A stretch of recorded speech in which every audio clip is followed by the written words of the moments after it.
How are you today, Lori? Oh, She's muted. She's not connected yet.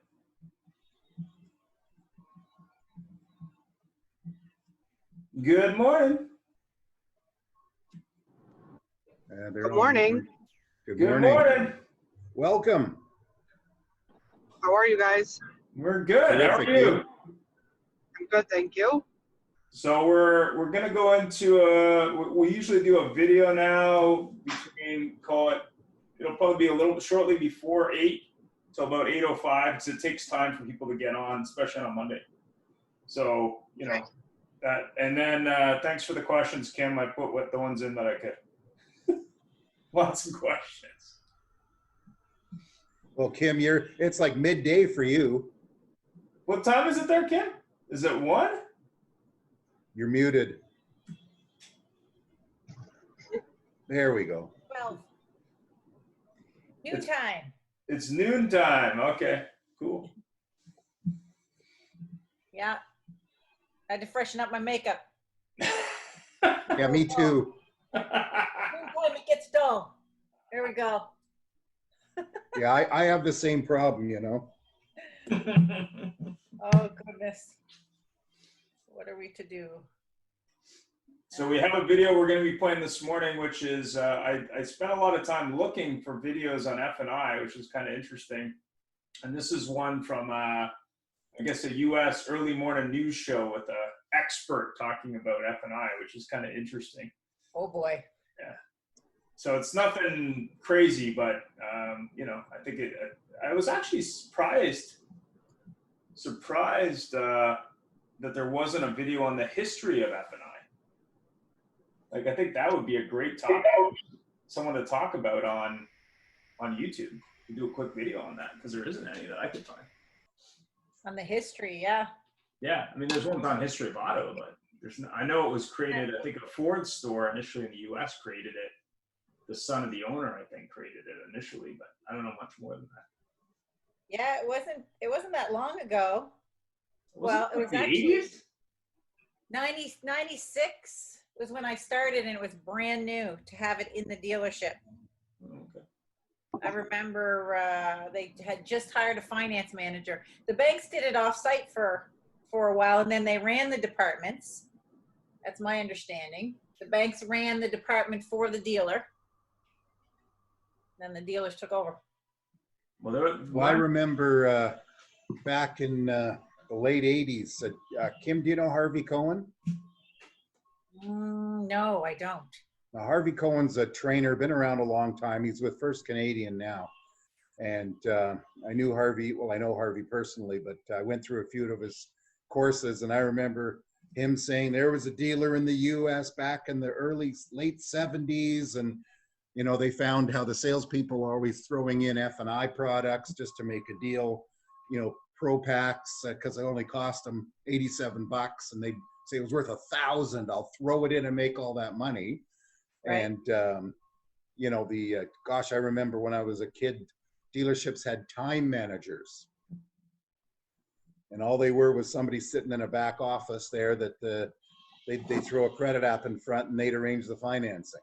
Yeah. Well, I remember I worked for Brian Fisher years ago now, and he said when he first sold cars, she doesn't have audio. You're on mute. Mute. She's on mute? Yeah, Lori, you're on mute. Unmute. I'm not on mute. Now you are. You're off mute now. There we are. Okay, I send in questions to the platform. Okay, first of all, how do we want these screens? We just do some technical things first? Is this how you want it? I've got a bookcase here. I can twist it a little bit here. That's fine. That's fine. Okay. And you have the ability to share, so you can share content. You don't have to ask me permission. So you have the ability to do that. So if you opt to do that, that's okay. Your call there. Okay. Hi, Kim. I'm going to say hi to everybody because I don't know you guys. Hi, Jeff. How are you? Hi, Ian. Hi. Thanks again for the invite.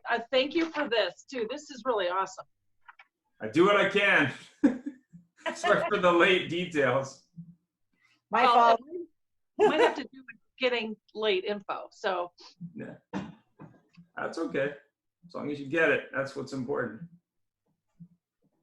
I'm just gonna send out that, and I'm gonna start this video shortly. So we did have, I think 71 people say they were going to attend from LinkedIn, and then I've sent out a reminder email. I'll do one more post. So we should have, I think, a sizable show based on response versus last week's one. So.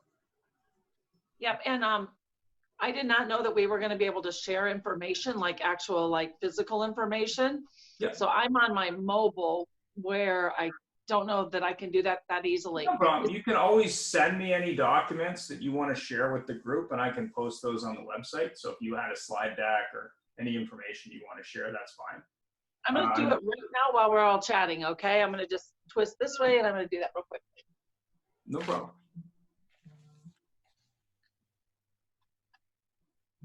Yeah, it's amazing how many people do Zoom from their Phone. their mobile. Yeah. You got to remember, in the States, here we use their cell, the term cell. Down there, it's mobile. Yeah. Well, mobile's huge. It's a huge area. So I'm going to start this video. I'm trying to remember how long this thing is. I'm going to start this video in about 2 minutes-ish. So it's basically an interview show, Kim, just so you know, and they're talking about advice on finance offices, what you should do. So that's the kind of the topic. And it's actually a pretty cool video. There were some really interesting ones online that I think as a finance manager, you should watch because clearly customers are watching them. Judith, can you hear me? Yep. Okay. It keeps muting me. I don't know why. Ian, your email address real quickly? Ian.nethercott@me.com, or you can reply to the one I just sent. At what? Me.com, me.com. I'm in a format that doesn't remember things. I got it in my... So it's my first name dot my last name at me.com. At me.com. Okay. Yep. Yeah.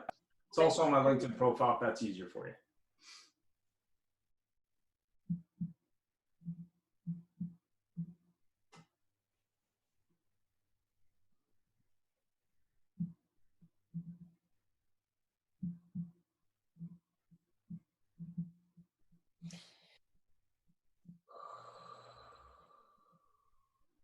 The Darth? I know. I have to admit, I just finished my workout about a half hour ago, so a little sweaty and breathing heavy.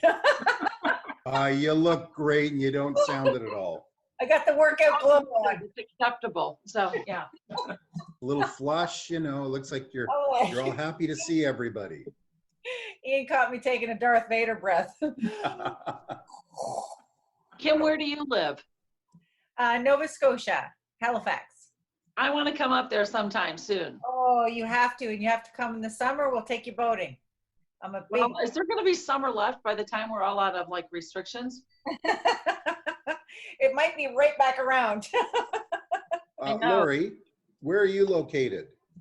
I'm in Charlotte now for the last few years. I'm from the north, so I always still say I'm from Chicago, but I'm located in Charlotte.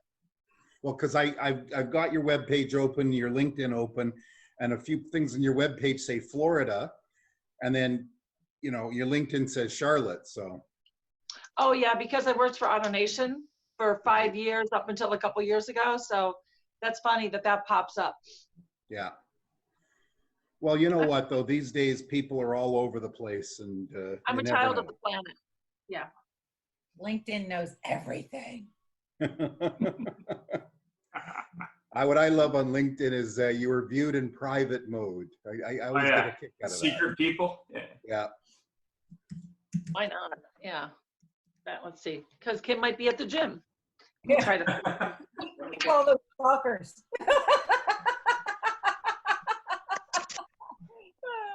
I shouldn't say that. That's not kind. So I'm going to start. Good morning. Good morning. How are you? Good morning. Good. Good. So I'm going to start this video in about a minute.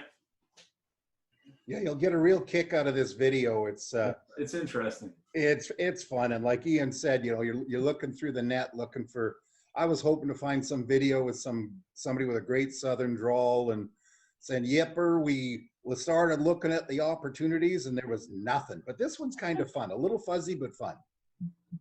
And F&I people will look at this and immediately they're just going to roll their eyes. I'm gonna start it. I think I'll just start it now. Can everyone see it? Yep. All right, there we go. Well, last week you may remember the Focus Foundation's Skip Cowan shared some common mistakes that we all make when we buy a car. Many of us have done it. And Skip's partner, Emily New, is with us today to talk about the next step in the car buying process. Hi, Emily. Hi, Nikki. How are you? I'm great. I'm glad to have you back because, we wanted to continue that conversation. And let's talk first about the fact that the finance office is really where the deal is sealed. We all know that. And so, okay, if you're not careful in that spot, you could actually kiss your good deal goodbye. That's something we all have to deal with. So a deal is done, everyone's all smiles, everybody's really happy, and then we move into the finance office and then things start to change. So explain how that all works. Okay, well, I want to reiterate something that Skip said last week, and that is if you walk onto a car dealership lot and you think you have to have this car no matter what, you're going to get taken for a ride. So you really exactly. So you really don't want to walk on thinking that you're married to this car, you have to have this car going to be so great for me, I have to have it, because you're going to have a problem right then and there. But you're right. A great deal could have been made with a salesman. You guys work everything out. They do initial pull of your credit report. Yes. Things look good, that you might be qualifying for like an introductory rate, something that they're running commercials on or whatever. Oh, yeah. But once you go into the finance office, things could potentially change there. So yeah, that's what I'm fixing. And you need to read that small print in those commercials, by the way. That's right. So basically, even the credit score's been checked, everybody's, you've got that all done in the showroom area. Right. Now, all of a sudden, you go back into the finance area. Is it actually checked again? It is checked again. Okay. So what they do is they initially pull like an initial credit report, credit score, just to see roughly what you're going to qualify for. The reason being is that they have a 5-tier system based on your credit score. So, of course, you want to be in the higher interest rate. You do one of the lower interest rates, the higher tier. Right. So, along with doing all the homework that you did on the vehicle, so you need to research the type of car you want, all of the add-ons that you're going to purchase, maybe a spoiler or maybe an auto keyless entry, something like that. So, you need to research all of that. You've done the best job finding out exactly what the dealer's going to pay for the car, what the markup is, so you can negotiate the best possible price on the floor with the salesman. But when you go into the finance office, it could be a different story because maybe you haven't pulled your credit report yourself. You don't know what is there on the report. You might find things that you thought, I thought this went away. I thought this wasn't an issue. You should be able to ask, can I see what you're looking at, right? Right, exactly. Find out what they're seeing, but you should have already seen it yourself. That's some of the homework that you should have done before you came to the dealership. Prepare yourself with all of this before so you're not surprised walking into the finance office. Right. Because you could have done the best job negotiating the price of the vehicle. However, they make a lot of money on what's called the back end in the finance office with all of these add-ons. Yeah. Now, in the finance office, do we often find that monthly payment changes based on what we heard before in the other room? It can, because the salesperson could have quoted you an initial monthly payment, and that could be all fine, well and good, but upon further investigation of your credit report, that could be a little different based on your interest rates. And also all the things that you might be willing to buy in the financing office that maybe you hadn't thought about before.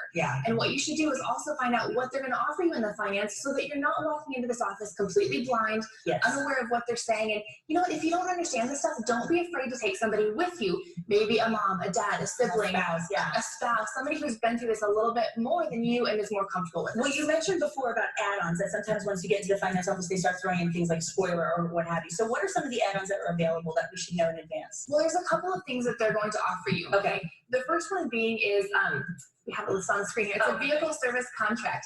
And what that is it's basically an extended warranty. So this is from after the factory warranty runs out, which is usually 3 years or 36,000 miles.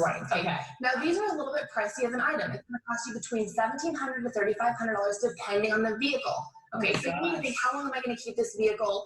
Am I going to keep it after the term? Do I need this actual extended warranty? Can I ask you a question?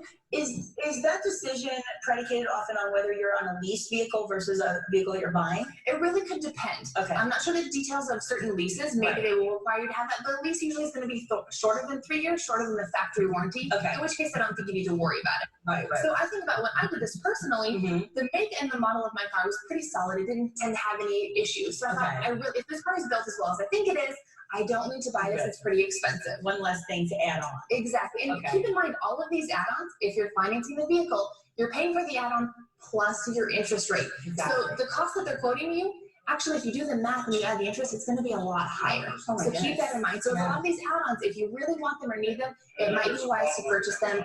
Aside from the deal, just pay cash for the items. Now, another add-on that I know is the gap insurance. What is that all about? Right. The gap insurance, I think, is a huge must if you're going to finance the vehicle. So what this basically means is if you're upside down in the vehicle, which means you can have negative equity. So say you trade in a car, it's not worth as much as you thought, or you don't put down a big enough payment, you're going to be what's called upside down in the car. You owe more than the car is worth. Okay? Got it. That's basically what it means. So let's say that you bought a $15,000 car, Nikki, and a week later, the car gets hit, okay? The car's worth $15,000, so you're paying $20,000 with your interest rate because you're a little bit upside down in the vehicle. Right. If you get hit in that car and it gets totaled, how much do you think the insurance company is going to pay for it? Oh, no. The $15,000. Yeah. They're not going to pay the $20,000 They're not going that to pay you're that owing. extra. Right. So that's what the gap insurance I see. protects you. It covers that gap, which I think makes total sense. It does make sense. However, there are other places that you can buy it, okay? When you're in the hot seat, when you're in the finance office, they're going to make you think, you got to buy this right now. You got to do it right this second. But you don't have to. You don't have to. See, You don't that's have a good to. tip. That's a good Yes. tip. Go to your insurance person, contact your insurance company. You can buy the gap insurance there, Okay. usually a lot cheaper. Okay, see, that's a great point. Now, what about the tire nitrogen? Okay, the tire nitrogen, I'm a little bit skeptical about. Okay, why? They claim that it's going to improve your mileage. Yeah. It's going to be better for the wear and tear on the tires. You know, I haven't seen any proof that this is actually true. Really? So to me, I'm okay with the air in my tires just the way that it is. But they can scare you. That's the They scare thing. you. They can't scare you. But you know what? Again, take somebody with you. Be prepared. Have your mind made up about these things. Exactly. Do research. If you think the tire nitrogen makes sense for you, then that's fine. Personally, I'm a little skeptical on this one. Okay, now we talked about gap insurance. What about credit insurance? Credit insurance, to me, this is something you want to avoid because credit insurance is something that everybody's trying to sell you, including your credit card company. Right. Basically, what they're saying is, you know, if you become disabled, if you have an accident or something happens and you can't work, this is going to protect you so that we don't take the vehicle away. So what I would say in this case is if you're really concerned about this, if you have dependents or other people in your family that are going to need the vehicle, have a life insurance policy in the event of your untimely death. Do something that will pay off the vehicle first. Credit insurance is expensive. You probably don't need it, so I would avoid that one. Okay, that makes sense. And finally, let me talk about GPS because we all feel like we need that now, and that's a big popular add-on. So what do you think about that? Well, I kind of want to echo what you said last week. Most people have it on their phone now, Yeah, so you probably don't need to worry about it. So unless the GPS already comes installed in the vehicle, you probably don't need it. Yeah. If you really think you need GPS, in Albuquerque we don't. We've got the mountains. Those are a great director. You don't need to worry about if you're lost. That's right. You always know which way is easy. If you really need GPS or if you're going to be moving to another city where it's a little bit difficult to navigate, go to Best Buy, go to a regular retailer, pay for it out of pocket. Remember, all of these add-ons, they're going to cost you more with interest, so you have to do Right, you have to think about the. Are there any other add-ons that we should be aware of? You know, there's all sorts of different add-ons depending on the vehicle. But you know what? Find out what makes sense for you. Look at all of these items before you go into the dealership. Okay. See what they're going to offer you because you don't want to be pressured by the finance officer who's saying you got to buy this right this second. We've all been in that position. That's right. Emily, that is such good advice. So good morning. Morning. Good morning, all. Hopefully everyone enjoyed that video. Just so you know, I scoured the internet for videos on F&I, and I was really looking for one that had, you know, some interesting content, but more importantly, one that added some value. There's a lot of videos out there that I think are somewhat negative, but more importantly, it's probably a good idea if you work in finance to watch some of those videos because customers surely will be. This is one, I think it's probably from the mid-90s. Somewhere from the US, but I thought it was interesting. So just as a thought starter. And as is typical on AutoHub, I wanted to also put together some book recommendations for the week. These are a few that I've read. Give and Take is Adam Grant. If you don't know Adam Grant, it's a great book on just working with people. Sorry, I just got to meet some people. Robert Calandini, if you're not familiar with Robert, he's actually interesting because he backs up everything that he writes about with research. So he ironically wrote a book to help people avoid salespeople, which is kind of interesting because it talks about sort of the science behind why people do things. Influence is another one of his books that talks about, you know, how you can influence people and why. Influence is a good book. And then Negotiating with Giants is an interesting overall negotiation book. Obviously, we work in automotive, so negotiation is part of what we do. this has a lot of different negotiation tactics in all industries, but it's a good overall book. So just a few, books that you might want to check out from me. So welcome again to AutoHub with our new co-host, Jeff Polo. If you weren't on last week, Jeff was on his first show, so he was, I guess, the virgin co-host. Money from this? So Jeff, maybe you can tell us a little bit about your experience last week. Thanks, Ian. I had quite a lot of fun. Wasn't sure. I'd watched obviously some previous ones and wasn't sure what to expect. And I found it really quite enjoyable. And I see a lot of participants there that I knew, and some really good input from people. And of course, we had two very good people in the HR side of the automotive industry, one in training and kind of recruiting, I'll call it, to a certain extent, and the other one, Sandy, involved in the actual HR end. And it's very interesting as we connect on this platform, there's people from all over, and how there's so much is so similar, whether you're from here in Vancouver to the Maritimes where Kim is, down to the States where Lori and Sandy from last week are. And it's really quite interesting. So I quite enjoyed it. It was a lot of fun to be here and there, and looking forward to it keeping on going. Yeah, and for those of you who don't know Jeff personally, he's got a lot of years experience in the business, including in management and in retail, and has been around the business for, I don't want to guess, but a while. I'm going backwards. I'll cop to 20 years. So some housekeeping items for AutoHub. This is our meeting, not my or Jeff's meeting. Please mute or unmute yourself. Click raise your hand and we'll call on you. I'm going to be moderating the chat box. So if there's a question that you want to ask to one of the guests, feel free to do that. There's a wealth of knowledge on the call, so let's share and respect each other's time. We ask that AutoHub participants be open to sharing ideas and be okay with others using them. I'll also be sharing a recording of this on via email and on our website shortly, so that other people who couldn't attend can watch it. Absolutely no selling on the call, please. Open discussions with a focus on improving business. We value your input. Speak up and bring value. Brainstorm ideas, ask questions. Be respectful of everyone's time. We are all busy professionals. Stay on topic. Challenge our speakers to bring value and content that can help you. Vendors Speak Friday sessions. Anyone who's a speaker on the call obviously has the opportunity to go and be on vendor sessions on Friday and obviously sell their products and services to the people of AutoHub. We'll be adding recordings in the near future. We're looking at upgrading to a different version of Zoom that will give us even more power and make it easier for guests. And reach out to me to coordinate that, and I'll also be providing best practices. The AutoHub team is always looking for ways to make AutoHub and Vendors Speak better, so we're all ears in that regard. So without further ado, week 13, Finance and Insurance Mastery. We have two great speakers, Kimberly McPherson, who you all know from the call, and Lori Foster from Foster Strategies Group. Because of time constraints, we're going to have Lori speak first, and then Kimberly will speak afterwards. So I'm going to go ahead and let Jeff introduce Lori. Hello there. Hi, Lori. Thank you so much for attending. For those of you who don't know Lori or connect with Lori, she's based in the home of NASCAR in Charlotte, North Carolina, and has an absolute deep wealth of automotive industry experience. We're excited to have her with us today, and thank you for giving us your time, because I know it's a little short for you today. Lori, can you tell us a little bit about yourself, if you don't mind, please? First of all, thanks so much for the invitation. It's so great to be included in these efforts. I've been, Jeff and Kim, you're new to me. I know Ian already, so I feel like I know you through that. So it's just wonderful to expand my borders, which are constantly expanding. There's always plenty of opportunity to add more great collaborators in this business. So thank you for including me. So my name is Lori Foster. I started my own company a year and a half ago, but here's where it came from. I've been in automotive for 22 years. I was a single mom trying to make a living selling cars after a situation that put me back in the marketplace.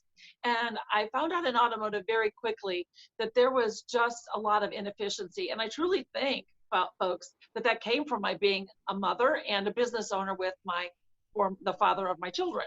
So I looked at it like, what is even going on here? But there was something about it that I loved. I loved the spiritedness. I loved the willingness, but it was all operating in so much chaos that as I jumped through the next steps in my career, I thought, I have to have a plan. I can't wait for the plan to show up for me. And also, I happened to be guilty of being female in the late 90s. So that wasn't a great thing.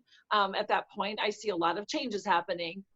But so I very clinically took an approach to every day operate, no matter what my role was. Like I was the owner of the place, not even the GM, or I was somebody offering consulting services and training to them. So that's how I approached all of this. So long story short, I had the pleasure and the privilege of getting some really great jobs after 12 years in automotive retail, which even furthered and deepened my desire and commitment and the realization that this problem wasn't at the individual locations I'd been at, but it was systemic. But my passion for the business and the people was greater than ever. I'd been exposed to truly tens of thousands of people that I spoke to a year. And then I was put into place at AutoNation, the country's largest retailer, in a variable ops capacity. And then here I am at 300 different stores trying to help them and looking at, even inside an organization as large and powerful as AutoNation, those same gaps existed. So even corporate superstructures weren't doing the job. So a year and a half ago, I launched my company focused on people, performance, and profitability. I execute that from carefully thought out strategies. So that is, that's my approach, and that's part of what we're going to be talking about today. So I hope that helps you and the audience know me just a little better. Perfect. Thank you very much. That's it in a nutshell, as the saying goes. So a question for you. How do you think today's dealerships are leveraging their F&I departments? Because there was a period a while back when everything was around F&I, and now where do you think it is? So I think that we've always looked at F&I and sort of put a halo around them, if you will. Like those guys over there, they make a lot of revenue per copy. They get treated very special. And I think we've just accepted that whatever they're doing is enough. That is no harm, no foul, no disrespect to the work that got done or the highly driven people behind it. But we have to ask ourselves what broke down there. So how is the department not getting leverage then? Nobody's asking them tough questions. Nobody's looking at them and saying, not what you did, but what could have been possible here. So when I focus on, I focus most on variable operations. I go into fixed when it's performance and process, but please don't throw a wrench at me. I'm done. So, but when I look at the performance of the people, the leaders all the way through, the salespeople, which I'll always have a huge heart for. And I look at like, there's a gap out here. There is a truly a black hole of leadership when we look at our variable operations departments. Why do I say that? You're asking, what are we leveraging?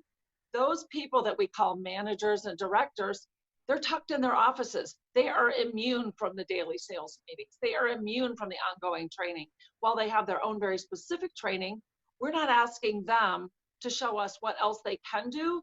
We just applaud them a lot for what they did, even saying things like, great job, Kim, you're at $1,500 a copy, without really even knowing, is $1,500 all that there was? Or was it less than, or was it more than?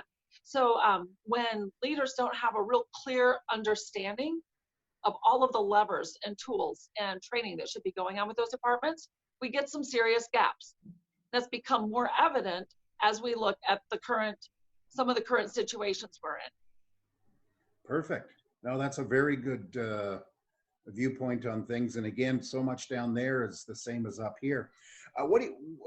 There's so many new tools out there. There's digital software, there's solutions, there's all these things. What do you see happening as a result of these items being purchased by dealers and placed into practice at the dealerships? So I think there's, number one, I love the willingness right now to even talk about these things. I love the willingness to even entertain some of our vendor partners out there who are bringing great solutions. But where we see a breakdown is there's a difference between willingness and the ensuing actions and results. There's a difference between writing the check for it and truly having the hearts, minds, and souls and the words of those people using those tools all in alignment. So huge opportunity for all on this call for greater awareness of what are these tools even for? Does everybody even understand how to use them? Do they see how not to use them? I think there's some false sense of comfort that dealers or GMs have that, well, we bought these tools, but as with most tools and my webinars, we're only using maybe 3% of that tool's capacity. So I think we've seen some, but I will say this, the direction is right. It has to start with willingness. So willingness is just such an important key.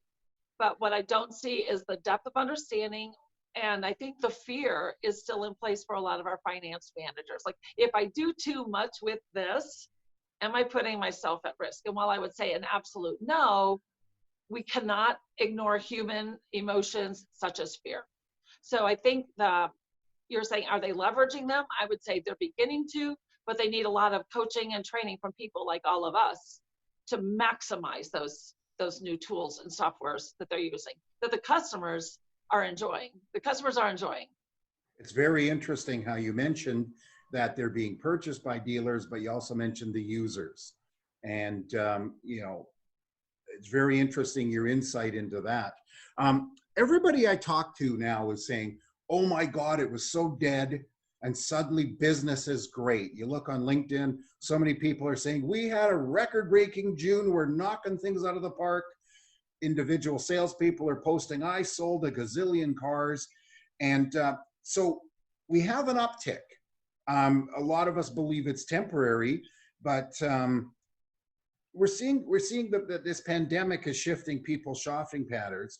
And what do you see in the data about the processes, the profitability at hand with this? So the first thing I would start with is a baseline for truthiness, as Stephen Colbert says. So let's find out what really happened. Last June, a year ago, was not a spectacular June. So first of all, and I'm digging in later, so what are we measuring against and why? I always look, I do not look at 1 month trends. I look at minimum of 90-day rolling averages. So whatever today is, July 13th, 12th, 13th, I roll back to April 13th, right? I don't look at any individual slot, because what we're seeing right now, Jeff, unfortunately, is so many high fives, yet the news that I'm looking at on my screen over here is saying it was not a great month. The direction is not solid. So when we look at data to make decisions instead of this emotional, again, you'll hear how many times I use the word emotion, because we're doing this on adrenaline and emotion and gut and feel instead of knowledge. So knowledge will not dictate that we made a significant difference by being the recipient of pent up desire in the marketplace and a lot of fear in the customers, like, I better do this now in case this happens again, which the close downs are already happening. We're far too quick to bask in adulation and adoration for what we just did, instead of saying, did we really change the hearts and minds of our people and our processes? Or did we scramble, which I personally have so many wonderful friends still under the rooftops. I wrote a little thing about them the other day on LinkedIn, just feeling for their work on the weekends, especially in the midst of all of this. But when we take a look at how much of that was really on precise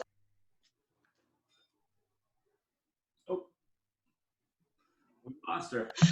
adrenaline and hustle and hours.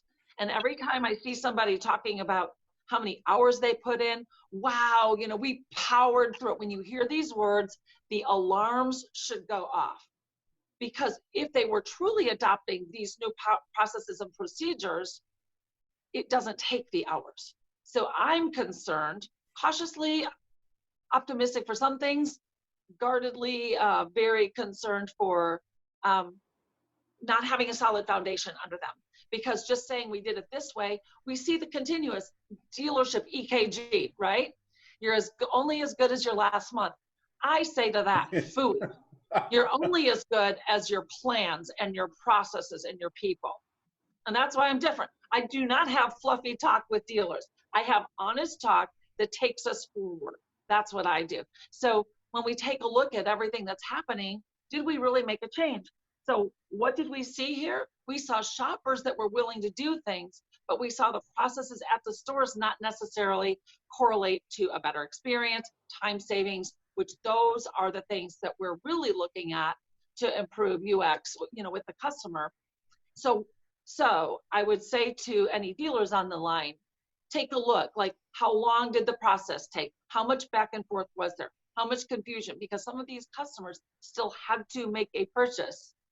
What about when they don't again? What about when they don't? It's very interesting how you mentioned the line about how many hours I put in, because last week that was in part of our discussions, we were talking about hours that people put in and sort of that they use the hours as some sort of medal on their chest that I worked 70 hours, but woohoo. Moving on that, by the way, I do have to say, Jim Nauman, you have the greatest backdrop behind you there with that old Corvette. So good for you. How did you develop your concept, Lori, of evolving the role of finance? Well, because thanks for that question. That's a good one. Because again, I support variable operations and I take a look at, even if it's not perfect, who's proactive and who's reactive. And I look at and I built out a model that I forwarded to Ian, and it will be accessible to anyone that wants afterwards. But I took a huge audience at AFSA, the conference in Las Vegas. All of the leading automotive industry bankers were there. And I thought, what do they need to know? They need to know what's really happening, because they're wondering why they're trying to sell product or cars to dealerships and why they're not seeing the upticks. I heard about, targets that were getting missed and why, the struggle to get to the goals. So all of this amalgamated into, we're not integrating the finance department early. And when you hear early, typically, even from some of the finance trainers out there, they just say early as like, hey, walk up to Ian and Kim, the customers in the showroom, and shake their hand and say, I'm going to be doing your paperwork. Phooey to that also. That is so late. Like, the customer's done. The customer's done, and you're just saying hi while you wait. So early interaction is required. And let's just say, Jeff, I'm just going to have you be the BDC agent. Where are you on the organizational structure for the dealership? Where are you? Bottom of the totem pole, probably right? Way down the bottom of the totem pole. Right. So let's think about this. Let's think about this right now. And I'm going to kind of do this formula that I had online. Here's a funnel, right? We have thousands of people contacting us, right? Thousands and thousands every month. Or they're visiting our sites and they're looking for information. We have hundreds that actually contact us. Fair? Hundreds contact us. Who do we have talking to the hundreds? BDC people. So the lowest on the totem pole are talking to the masses. What are really common questions that they ask?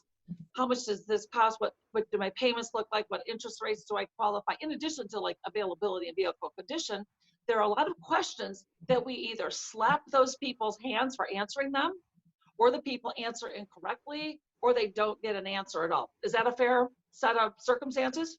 Yeah. And these are the lowest paid people in the dealership, the lowest time on the job, and the highest amount of customers. Okay, already, there's something wrong with that math.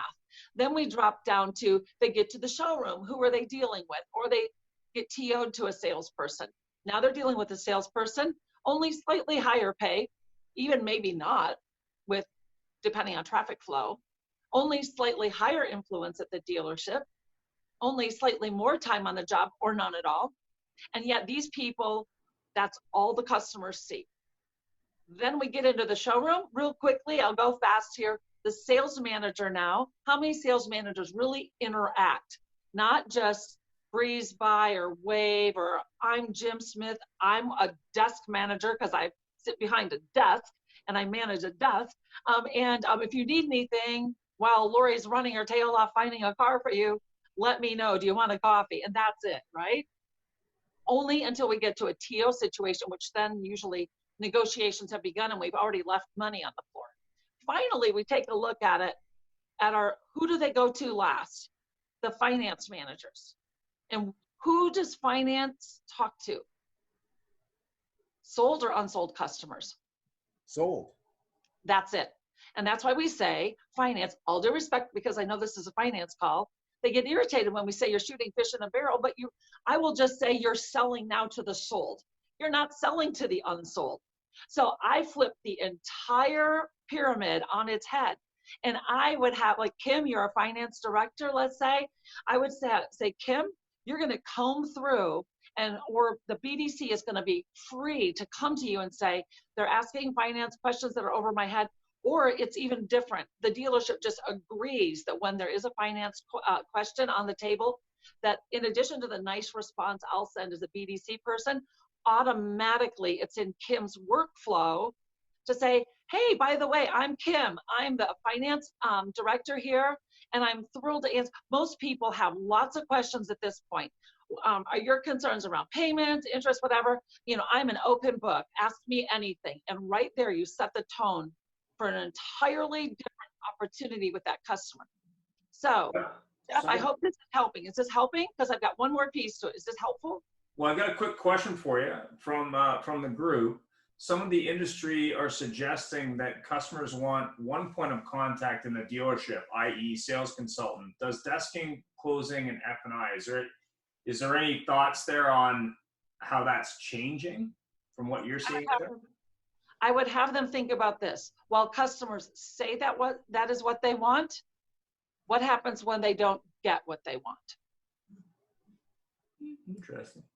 So the thought of that's another topic, like one price. There's so much sizzle around that conversation, yet I don't see depth to it.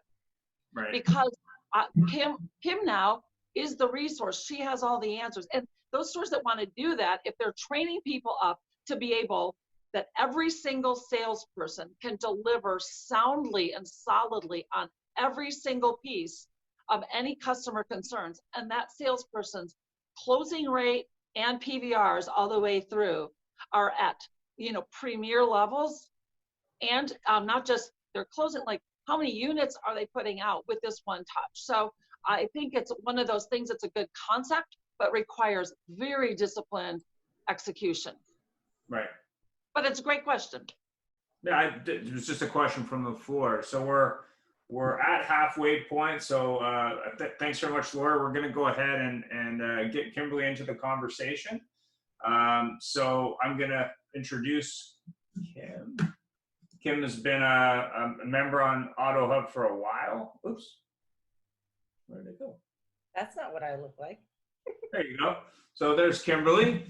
So Kimberly's been a member of AutoHub for quite a while.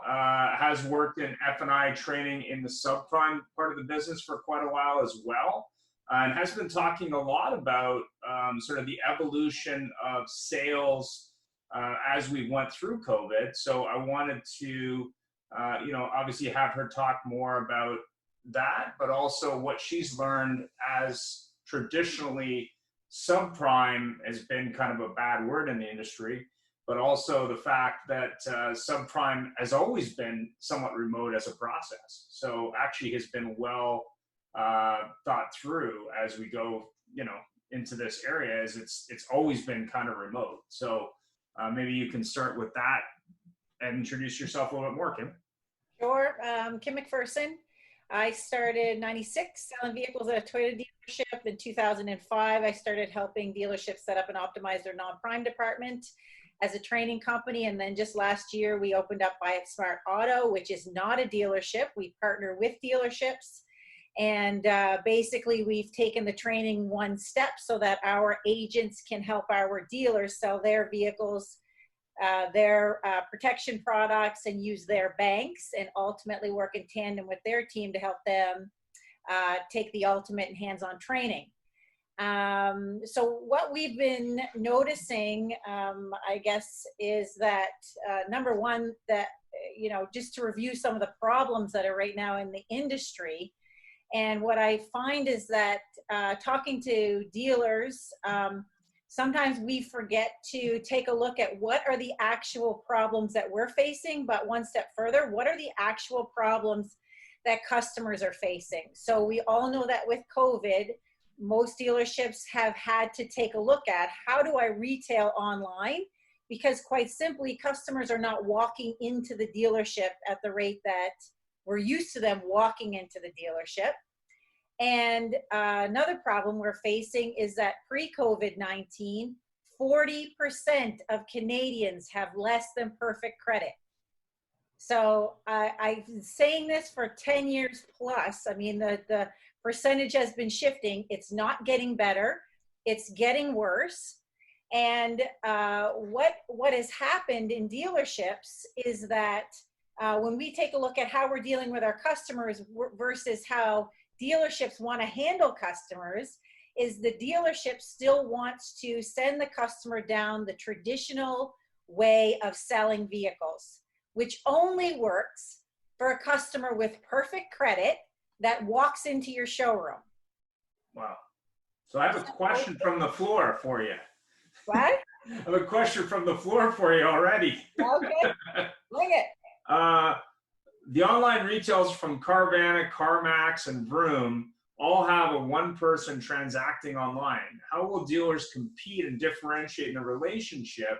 And I know you've talked in the past about how dealers are already losing some of their customers in the non-prime category because they don't have a process that's really tailored to that specific segment of the market. So maybe you can comment on that. 100%. It's not as difficult as we want to make it out to be. What they're doing is listening very intently to the customer. And what the customer is saying repeatedly and over is that I'm comfortable buying a vehicle online and I'm comfortable not test driving it. But we've got our traditional way of selling vehicles, which makes us get all clogged up in the head. That's number one. We're not listening to the customer. Number two is, if we take a look at the Carvana mode, any of the online transactions right now, we've been doing this in non-prime for years. It's like 5 years plus that we've been transacting online. In fact, with my event company, which I owned in 2004, we were generating online credit leads in 2004. Was a little different because our BDC departments were asking the customer to join us at a super sale event. Mm-hmm. Now it's just changed. We contact the customer, we get the information from them so that we can get their best approval in place. Then we match them to vehicles and we do it all online. Because our customers have said, I'm comfortable looking at a photo. I'm comfortable viewing a Carfax report. I'm comfortable when you send me a video. And if it meets my budget and my needs and there's no BS, I don't have to go dealership to dealership. I feel like I have a good deal and you're going to drop this in my driveway. We are getting so many great compliments from our customers, so many great testimonials. The problem is that this takes training and time. So is it possible for one person to transact the deal from front to back? Yes. I'm going to give myself a little pat on the back. I currently was on vacation. I was in the middle of the Bedore Lakes and I retailed 3 vehicles in one day, all online. Wow, great job. Okay. You get a medal. I didn't spend that much time and I'm pretty sure it was in between a couple of wobbly pops. Okay, rock and roll. Okay, but the reality is that if you have a good Wi-Fi connection, one person can actually take those online deals front to back. Online and non-prime are one and the same process. And if we listen to the customer in the front end of the sales process and we ask the right questions and we incorporate in that interview process questions around, Mr. Customer, for whatever vehicle you purchase, you're probably going to want to have a warranty. Is that correct? Yeah. And your customer will say to you whether or not they either have questions about warranty or if they're absolutely not interested in warranty and you can overcome that objection right away, or if yes, I absolutely do want a warranty. Okay, so what I will do in the very beginning of this process, because my job, just like a mortgage broker, is to get you your financing in place first, make sure we save you thousands of dollars getting you your best auto loan approval. Then I'll match you to some vehicles that meet your needs, lifestyle, and budget. And in order to do that, if you do not want to put any money down, I'm going to take that warranty money and I'm going to set it aside so that we already have it prepared in the finance contract. Does that sound like a good idea? So we're selling and handling all of the back-end products. In the beginning, we're talking, we've taken, just like Lori said, I loved when she said it, we take the sales flow process and we're tipping it upside down. Now, for me and my team, I have various stages of development for our Buy It Smart agents. Our Buy It Smart agents that are trainers that work with our dealerships can take a deal from the front door all the way to the back door using our dealers, using our partner dealers, lenders, our partner dealers inventory, and then walking that non-prime manager at the dealership with us through the process. That takes a lot of time and training. You've got to know how to sell a vehicle. You've got to know how to sell finance credit products, and you've got to be able to make sure that you know how to work in credit, explain credit. But it's possible to do. We've seen these independent used car dealerships pop up over the last numerous years, excelling in the non-prime business, and this is what they're doing. They're just selling online. So I have a question then. So if I'm a dealer and I own a Honda franchise or I own a BMW franchise, and I know this from actually years ago being in the lead business, some of these dealers, because of their brand, feel that they're above the fray in terms of non-prime. Like, I don't have to deal with those customers. They're not my customers. How important do you feel it is that they have experience in this area, being that, as you said, the market's 40%, and not only that, there's been an increase in used car sales. They probably have some product that maybe they're wholesaling now that they could put people into. My grandfather taught me this lesson when I was a very little girl. He's a Lebanese man. He owned his own camera photography studio in Cape Breton. And he said, Kim, you find a problem, you find a solution, you will never work a day in your life if you love what you do. And what we're not doing is we're not addressing the problems of the consumer. All that we have done in non-prime is find a solution for people that have to get to work. That's it. And you've got people that have to get to work and feed their families and drop their kids off at sporting events, and they've had some credit issues. So this is going to be a little hardcore when I say this, but if you're a franchise dealer and you don't want in on the game, then don't. But understand this, pre-COVID-19, 40% of Canadians probably did not qualify for your manufacturer's incentives, rates, terms, and you probably can't get them approved. So now you're down to 60% pre-COVID-19. The only reason I'm not talking post is because we don't know what that's going to look like. But with the amount of layoffs that we had, job disruptions, the economy shit the bed, excuse my French, it's not like people are going to come out of this with really great credit. So what's your plan if you're a dealer? You might not like to deal with that customer.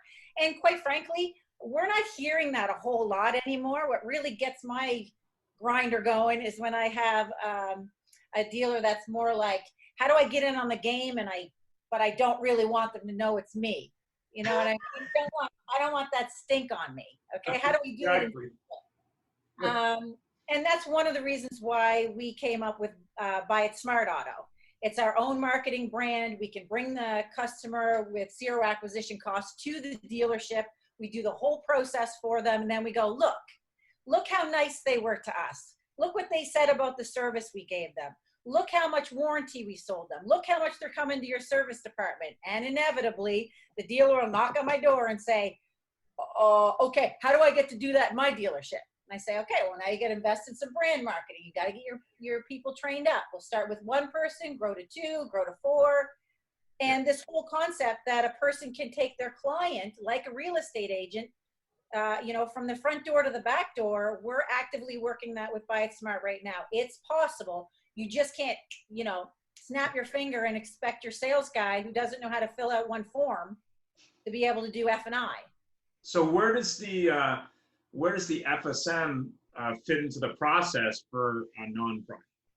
So in a franchise store, if whether you're into non-prime or you're not sure or whatever the situation is, much like Lori said, all we need the staff to do is listen to the customer. And when the customer is asking questions that don't have anything to do with the vehicle in terms of, product conversation, if they're talking about rates, if they're talking about payments, if they're talking about extended warranties or anything to do and everything to do with the transaction of the sale, that's not about, what kind of features does this 2020 Outlander have, then that person needs to be turned over to a finance manager immediately. It doesn't have to be formal. It can be making sure that finance managers understand that the market's changed, customers have changed, what they want is different, the questions they're asking are different, so you're not going to get to sit there in your office and wait for the sale to come to you. What's going to happen is when a customer says, hey, what is the interest rate? What interest rates do you guys have? Well, a sales guy's out there going, well, as low as 0%. Well, that's not true. How do you know, looking at me, that I qualify for 0%?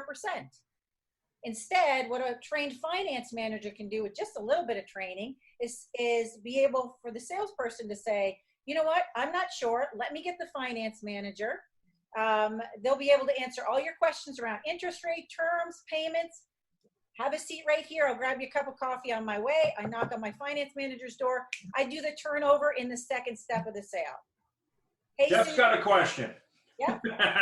It's actually a statement, because earlier on you said, how they go through the process, the BDC, et cetera, which went to that question of a lot of dealers, dealer groups, et cetera, are talking about going to a one-person contact. And part of the customers' problems are because it is this very cookie cutter thing. So they get the contact person. The contact person says, make an appointment. Then they come in, they see a salesperson who's the next lowest person on the totem pole. Then the manager goes by and looks away, but says, oh, hi, I never saw you here. Then they negotiate. The manager maybe gets involved in a TO in the negotiate. Then they go, and pardon my term because I go back far enough, to the girl in the back, and all of a sudden everything's stacked up against them, and that person gets to say, gee, Madam, Mr. Customer, you just don't qualify. Exactly.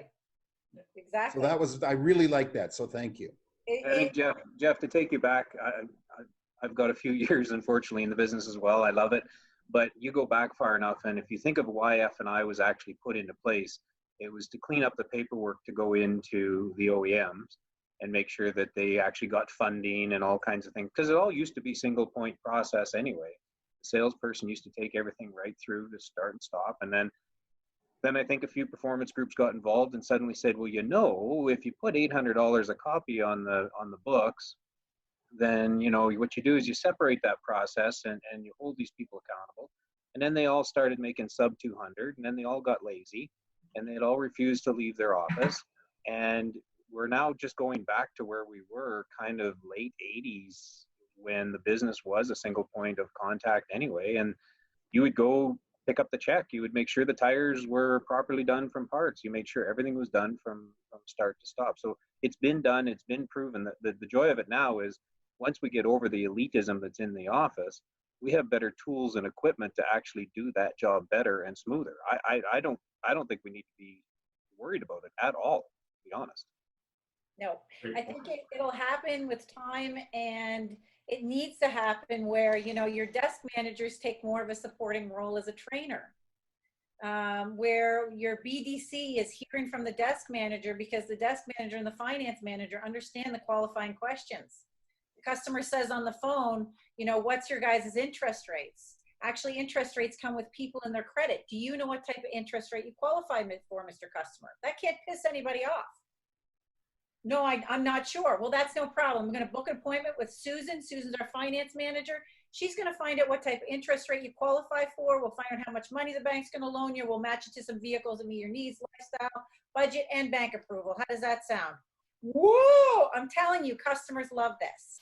Well, and I think to build on that a bit, Kim, I think one of the struggles that everybody's having right now is they assume that the BDC is exclusive to the BDC.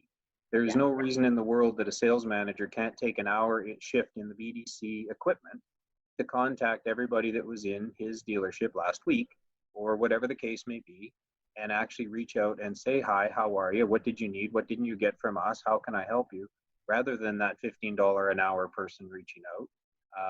And I think that there needs to be more thought put into who's talking to who to support what you're saying, because if you have a 2-week employee earning $15 an hour reaching out to your customers that were in your store last week, that's your problem, because you should have someone else using that technology to reach out to those people. And I think that's part of what your process is, Kim, as well. And Kim, I had another question here. What's the number one thing a dealership can do to increase sales and profits right now? Flip their funnel and listen to the customer. Be open, I think, is a better term to flipping the funnel upside down. Be open to hearing the customer when they say, what's the payment on this? That the desk manager stops the process and doesn't quote a payment unless we know what interest rate the customer qualifies for. There's only one way to find out what type of interest rate a customer qualifies for. And I always give the customer the benefit of the doubt that they know what their credit is. But 90% of people, and I don't know, that's not a real stat. When I talk to people, if I talk to 10 people, probably 8 of them have no idea. Out of those 8, 3 of them are going to have great credit. And then the rest of them are going to be somewhere in that mix of not perfect. So most people today, when you ask them the question, you know, how do you, and the question is based on the question from the customer, because inevitably in the first 2 steps, one of the knee-jerk questions from customers for years and years has been, what's the price? What's the payment? What's the price? What's the payment? So let's get ready to answer that question. Right. I'm just suggesting you don't lie. Right. So, fair enough. Right. And if a salesperson thinks they can answer that question, they're sadly mistaken unless they know what the customer, you know, one of the factors of the math equation, as I say, we're just teaching, I say that to customers all the time. That's how we get the gross profits that we do. It's just math. It's a selling price, your trade-in, positive or negative equity, the interest rate you qualify for, if you're putting money down or you're not putting money down, and we calculate the equation. Right. $350 a month. Why don't we do that math before I show you the vehicles? That's why if you want to be at $400 a month, I'll show you cars that are at $400 a month with your warranty and your gap insurance. Yeah, keep it simple, right? Don't complicate things. Keep it simple. And the other thing that I guess is my last question, and I'm sure other people from the group probably have questions, but why do you think so many dealerships struggle with non-prime and online sales? What do you think their challenges are there? I think it's twofold. I think change is hard. It takes time. I think dealers are afraid to invest the time and the money that it's required to develop a whole new department in a dealership, and that's what this is. It's a whole new way of selling. It's different than we've ever done things before for most franchise stores. And the fear is what if I invest in all this training and my person goes? Right. What if I invest in all this training and it doesn't work? What if I invest in the marketing and my person leaves me, or they don't really know what they're doing, or they're not good at it? Right. And so to facilitate that, that's why over the years, when we've done the training, we've done it hands-on. When I teach a sales manager how to train his team, it's not behind a desk.